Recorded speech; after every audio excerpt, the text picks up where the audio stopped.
back with Rogue Trader, and we are going to continue exploring star systems until we come across ours.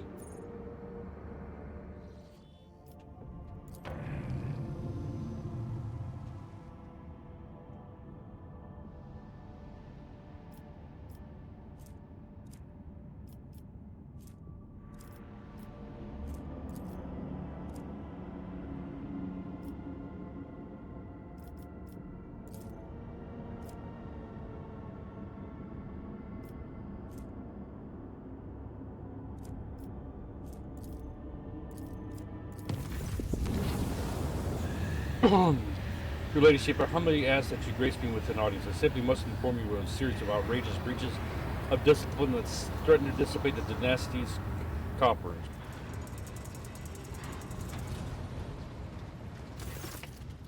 Your Ladyship, I must report systematic and flagrant attacks on the dynasty's coffers perpetrated by your companion, Mistress Hidari. The Emperor is my witness. The worst rumors of her thieving ways prove to be a significant understatement of the reality. What crimes has she committed against the treasury? She's extorting bribes and oblations, gifts, favors for herself, and particularly, she exploiting rumors of her connection between herself and your ladyship to unscrupulously gather bribes from all and sundry, hinting at how displeased your ladyship will be to hear if anyone is being uncooperative. I myself, the victim of her attacks with particular frequency due to my position. How much has her chicanery cost us?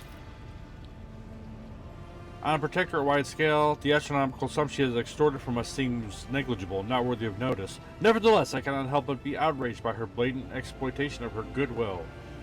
Fine, bring the embezzler to me.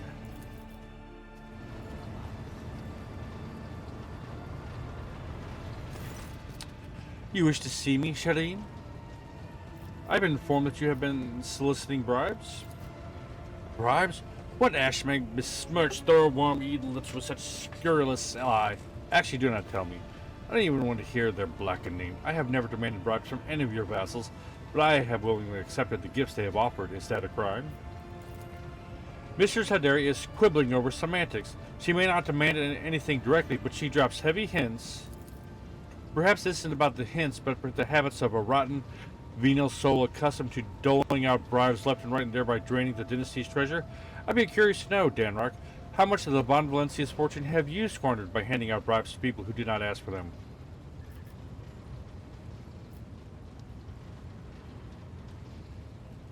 The High Factotum is worried that you are exploiting your privileged position. The High Factotum should try to worry less. It's not good for the slanderous little heart that pumps blood through around his ungrateful carcass, but I am surprised he has not worried before when he showered me with numerous gifts the moment I arrived on board. Of course, I will not accuse him of trying to buy me with favor. The factotum's face changes color to match his jacket, whose color suddenly appears to be digging into his flabby throat. However, the source of these blessings dried up as soon as he learned of our connection, Shireen. I considered it profoundly wrong that our affection should have had such an unhappy ending on my material well-being. Therefore, I took it upon myself to remind the High Factotum of his previous largesse.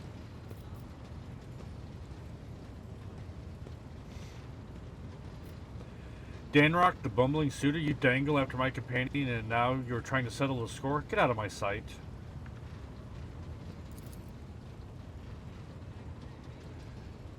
The High Factotum lets out an incoherent burble, sweeps into a deep bow, and hastily beats a retreat. Who would ever trust the word of a man who douses him in room to cover up his body odor? Everyone knows that is a sure sign of a soul prone to deceit. Alright, let's go back to the space scene. Amara! What do you want, babies?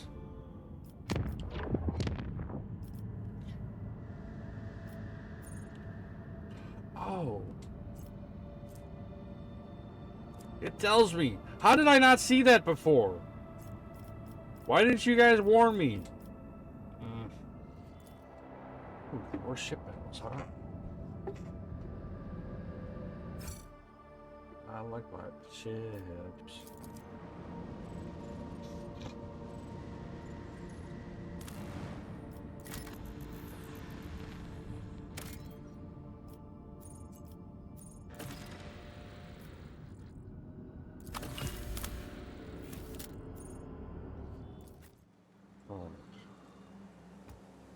imagine if it's like... Huh.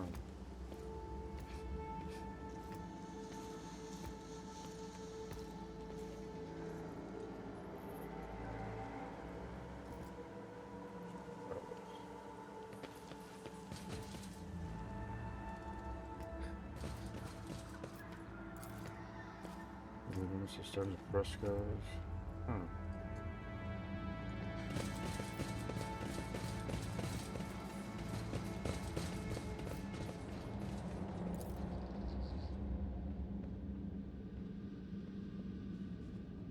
Success is the only outcome I accept. Trust the darkness and the darkness will accept you.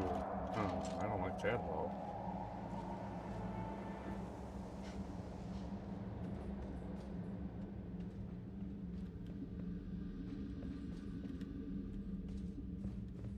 This could be an opportunity.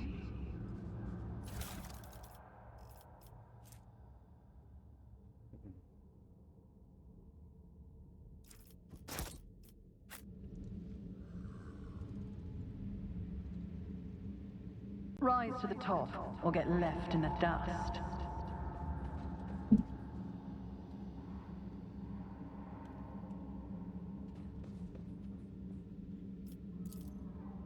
Numerous rubber cables entered at the very end of the pit bench. Oh, that's not water, is it? Hmm.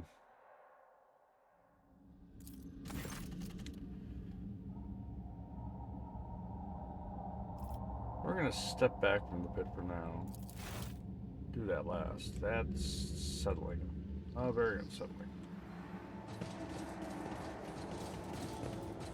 Let us not dawdle.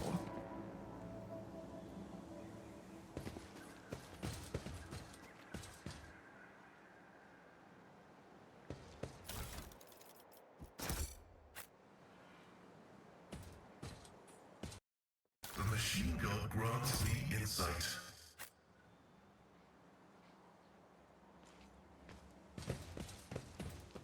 I have a nose for profit and a taste for adventure. Is there money to be made? Attention. I always get the There was job covered done. in countless scratches, and you could discern some logic in them. Someone began by scratching strange symbols, but then defaced them, adding extra marks and lines. Rudimentary tools, devices now covered in layers of dirt and local flora. So is that it? Did I miss anything?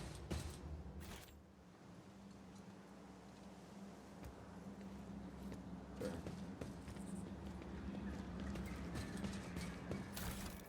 Alright.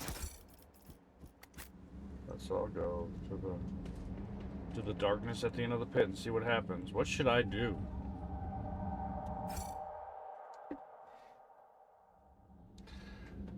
Kinda want to touch it. Examine the pits. First, let's read this. The darkness swirls beneath your feet, a void of impenetrable gloom. You do not hear a single sound from the depths of the pit. No wailing wind, no rustle of dust. The bright daylight cannot pierce the darkness lying over the slopes. The longer you look into its depths, the stronger the feeling grows that this darkness isn't just an absence of light. It is something immeasurably vast, endless, capable of reaching the farthest stars or swallowing our galaxy. Through sheer force of will, you avert your gaze. Creepy. Adira tilts her head to the side, listening to something. Then she scowls and spits on the ground. Grax knows what it is. It's beyond my remit. Lean over and stretch your hand into the darkness. At the edge of your subconscious, you sense something slimy and tangible answering your invitation for contact. It seeps into your thoughts, tasting your emotions. Surprise and curiosity envelop you, but these feelings are not your own. Each step takes tremendous effort. It feels as if you were being smothered from the inside, grinding your very being to dust to the point where your heart might jump out of your chest. But you stubbornly continue walking until the alien thoughts release you, and the illusion immediately falls away. Yeah, that's not good. We're not going to mess with that. Yeah, it got me a level up. Cool, cool, cool. I always keep my options open.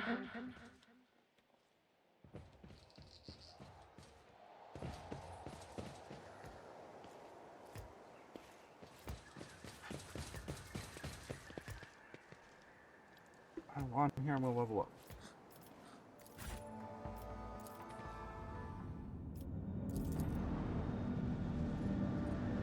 That's kind of creepy.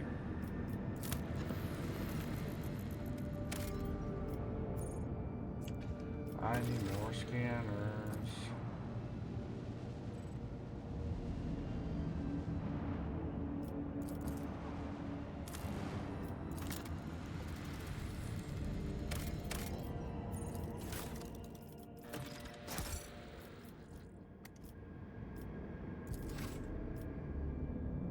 Let's go take out some ships that are hostile.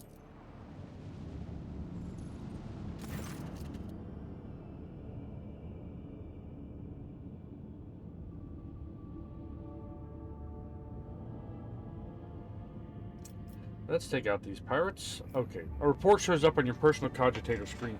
Unknown ships are towing the interstellar sexton, a cargo ship belonging to one of Footfall's wealthiest traders. It looks like the pirates have bitten off more than they could chew, and have now been forced to drag their ship to a more secluded place where they can plunder it undisturbed. As soon as they see you, the escort ships charge into battle at once, while the captive sexton powers up its warch engines. Unless you interrupt the preparation for the jump, the cargo ship will forever vanish beyond the walls of the Immaterium, along with all the riches they're carrying. Zendal available force to intercept the interstellar section. Don't let it get away. The litany of ordnance rings out across our decks.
climb up for me, please.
God bless it. Quit running!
I'm coming back to you guys. Don't worry, you don't gotta wait.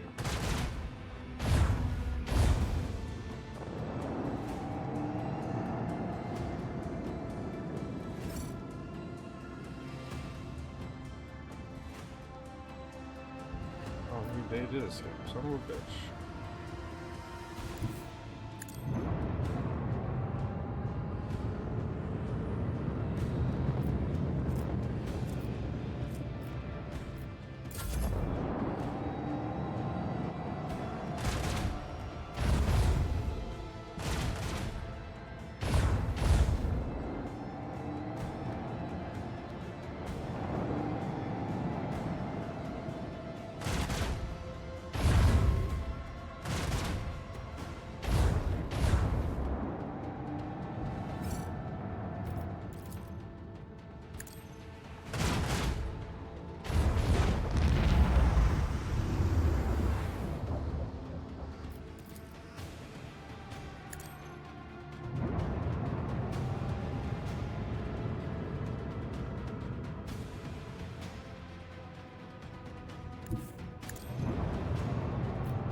2 attempts, I lost one of the ships. Not a big deal. So let's move on to the next area.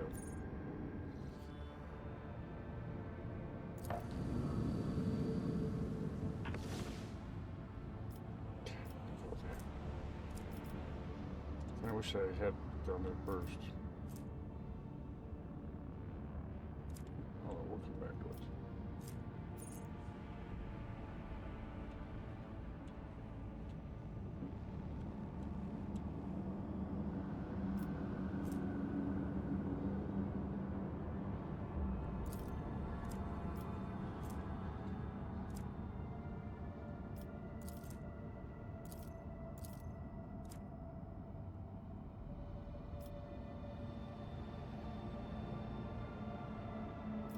I have to. Why can't I go there?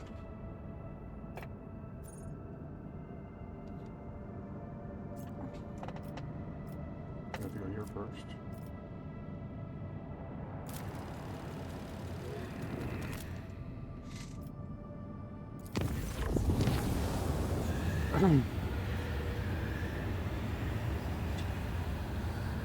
Permission to report, Lord Captain. I received. Bless America. I keep receiving messages about strange behaviors in certain ship systems. All decks report the uncontrollable opening and closing of doors, gates, and airlocks. They behave erratically and do not obey the operator's commands. Regrettably, this has led to casualties among the crew. The tech priests have explained that these phenomena are being caused by the machine spirit's irascibility and have spent hours chanting litanies to soothe their anger. Unfortunately, many crew members were badly injured before the prayers could stabilize the systems.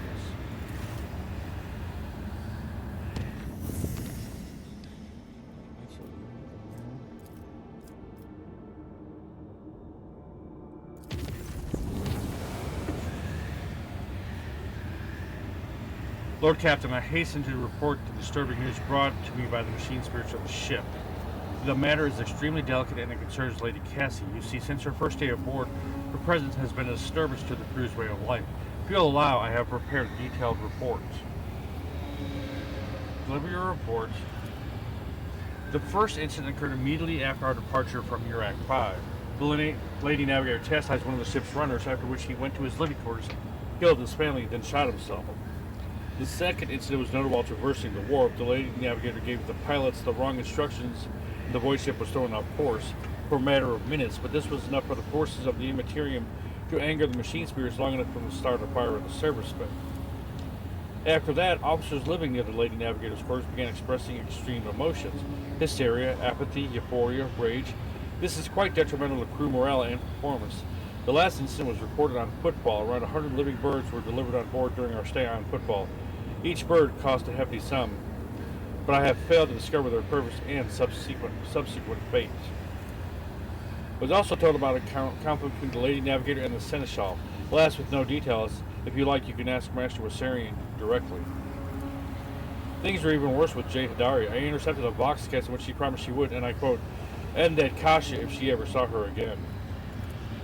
If I may, Lord Captain, the Lady Navigator's state of mind worries me. She is self-contained and does not mesh with the crew at all, which is why everyone avoids her. Even senior officers can be superstitious. I fear that only you are in position to talk to her on equal footing and improve the situation, for the sake of the crew's safety and that of Lady Cassie herself.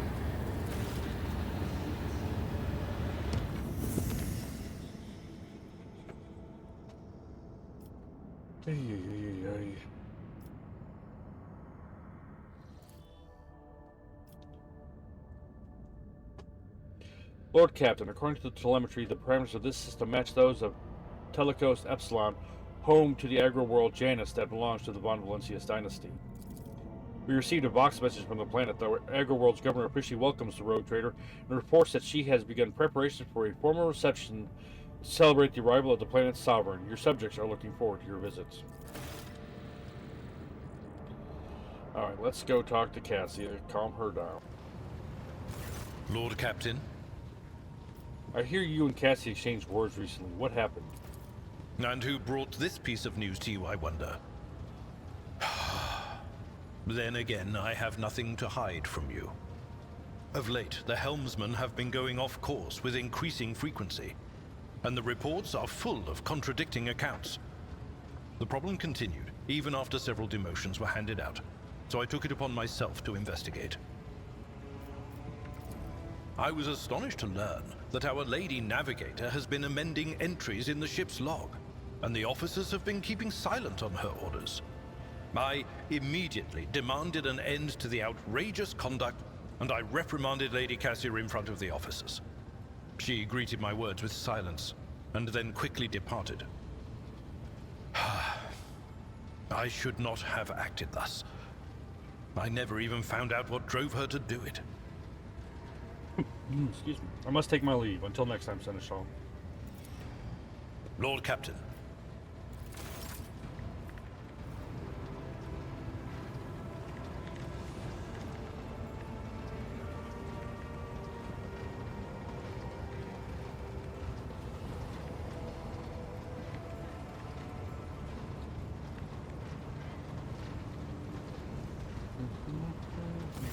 May the Exalted One protect you.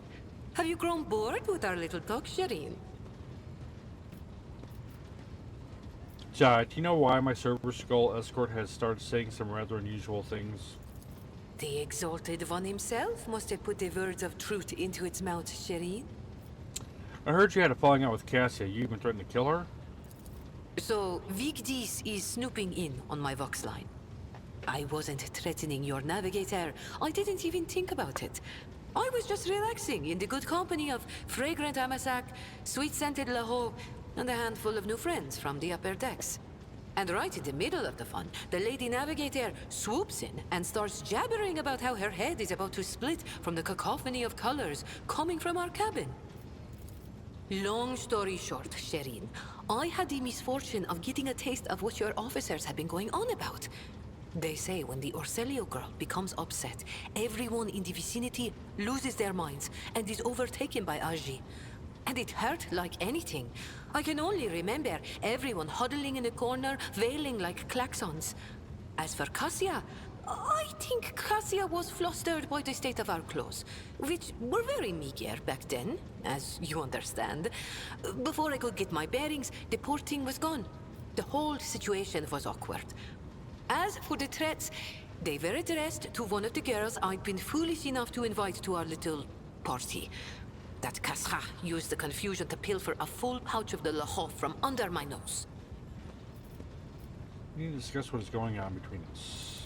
Is there a sweeter subject in the universe to discuss, Shireen? You have my full attention.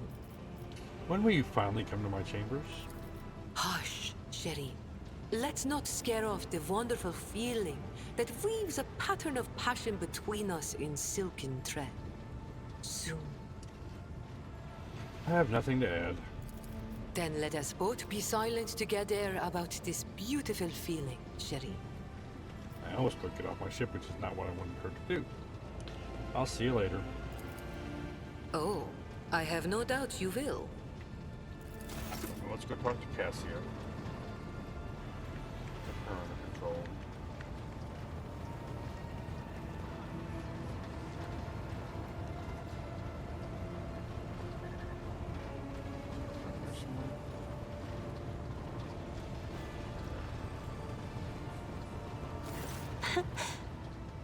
Words cannot describe how boring the bridge is without our stimulating conversations.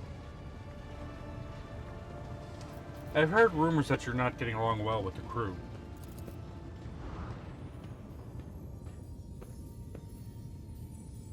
Panic flashes in her ruby red eyes, and your heart starts beating a little faster while your hands go cold. Not here. I'm begging you. Aren't noblemen supposed to discuss such things away from the servants? Let's go to my study. No one will disturb us there. Then lead the way, and I will answer all of your questions.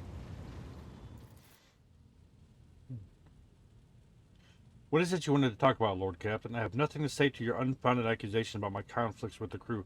I cannot recall my having a single quarrel with any of your people during my entire time aboard. You have been willfully changing entries to the ship's logbook and forbidding officers from reporting it to Abelard. I beg to differ. I read numerous books on Astra Nataris and can swear on House Orsilio's honor that your officers are entering data in complete contravention to regulation. False terms, random distances between lines, spelling mistakes, and even the simplest of words. I have spent the last few cycles correcting the latest log entries, and I thought it would please Master Abelard, as he's so fond of order. And yet the Seneschal did not appreciate my efforts, and for some reason called them an outrage, even though mere days before he had been swaddling me in warm yellow words. Notice all of your people do this when they are expressing sympathy. I merely wanted to repay the Seneschal with the same courtesy. Perhaps he finds my friendliness off-putting?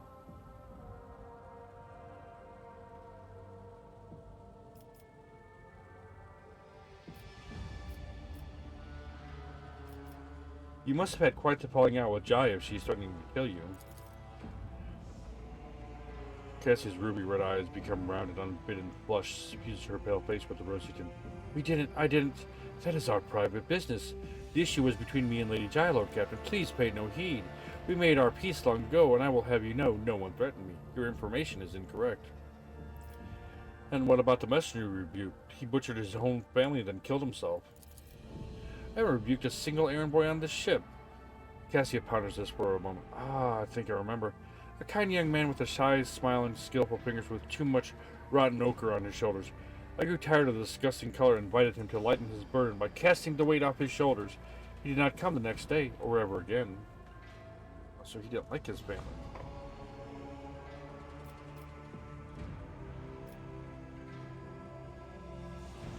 During the warp voyage, you gave the wrong orders, which led to the vessel shifting off course and the service bay being destroyed.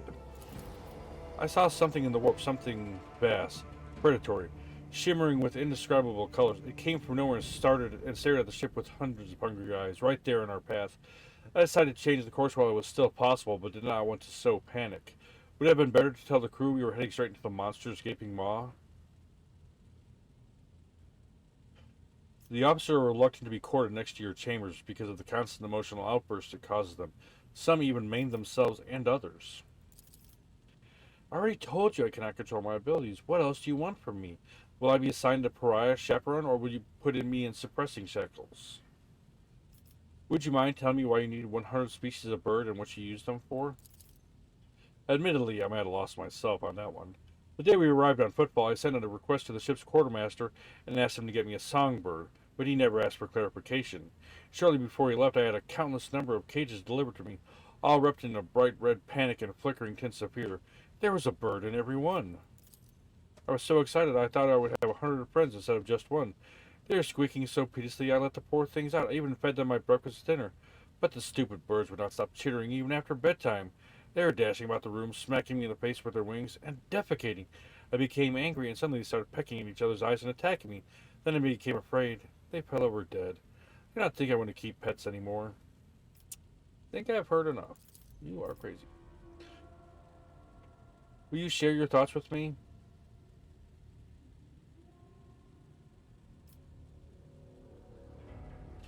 You have a kind soul, but have difficulty reaching out to people. I could teach you the art of communication if you like. That would be wonderful. My education on Urak 5 was cut short, but I had realized by then that the wisdom of books is a poor substitute for the wisdom of experience. Very well, since we are done with this misunderstanding, I would like to change the subject. It would only be fair for me to ask you a few questions now, wouldn't it? Do not mistake me, I'm not going to accuse you of anything, it's just that you are the most worthy interlocutor of the entire ship, and you're always so busy. What would you like to ask? I read a treatise by Pisces de Mobius very recently, who claimed that subjects would never believe their new ruler was better than the old one unless the old one had been a tyrant. No matter the circumstances, the low-born rabble become deluded about their prospects and rebel in favor of their base desires. What do you make of that?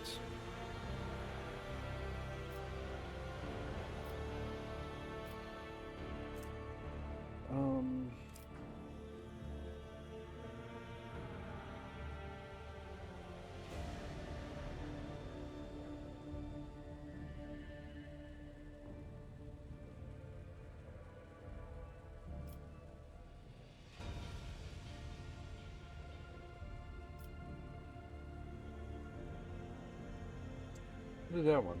Your interpretation of the classical text is not entirely correct. If the subjects have grown accustomed to the ruling house, all the sovereign must do is refrain from breaching long-standing traditions. Just unwanted laws as gradually as you would shift the bed of a flooded river. No one will ever take your power from you. Thinks for a moment, then smiles. Indeed, I was not wrong about your merits or your ability to hold a conversation. I hope my second question does not confound you either. According to the 20 tomes penned by the preacher Ostiak Istefan, the Forgotten, the mercy and cruelty go through the world hand in hand, but people flock only to one pan of the scales. Would you rather inspire fear in your followers or be magnanimous and choose awe? Ooh.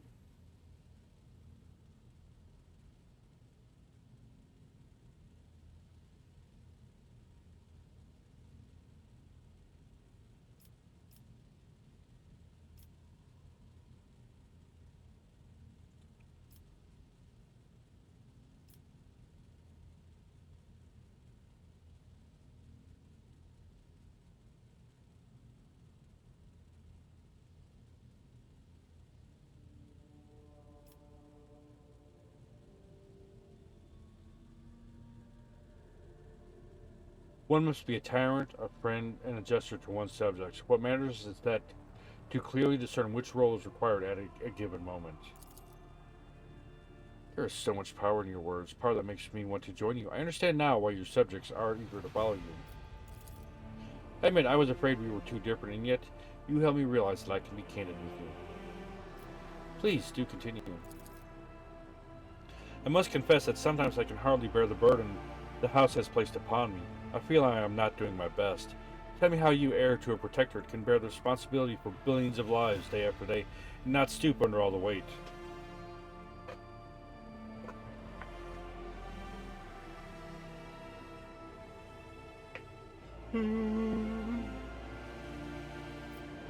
It's not always easy, but I tried to lead the dynasty towards prosperity by worthy means.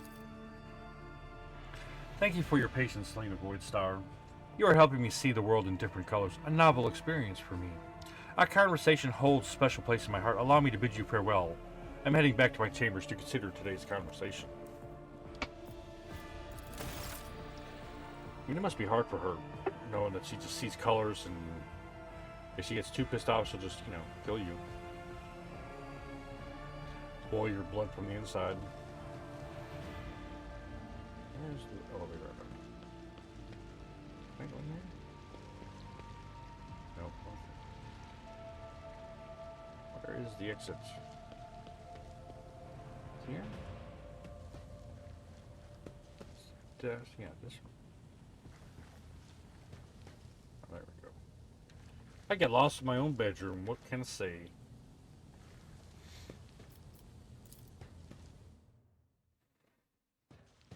Lord Captain?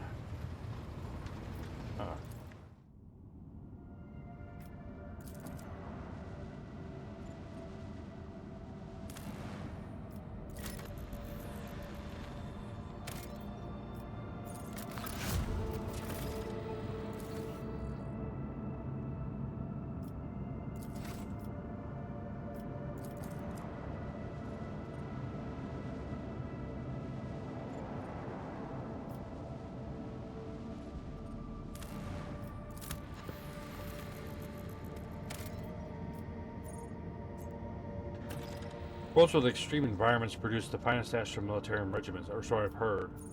I am merely repeating what some guards happen to know have whispered into my credulous ears. Alright.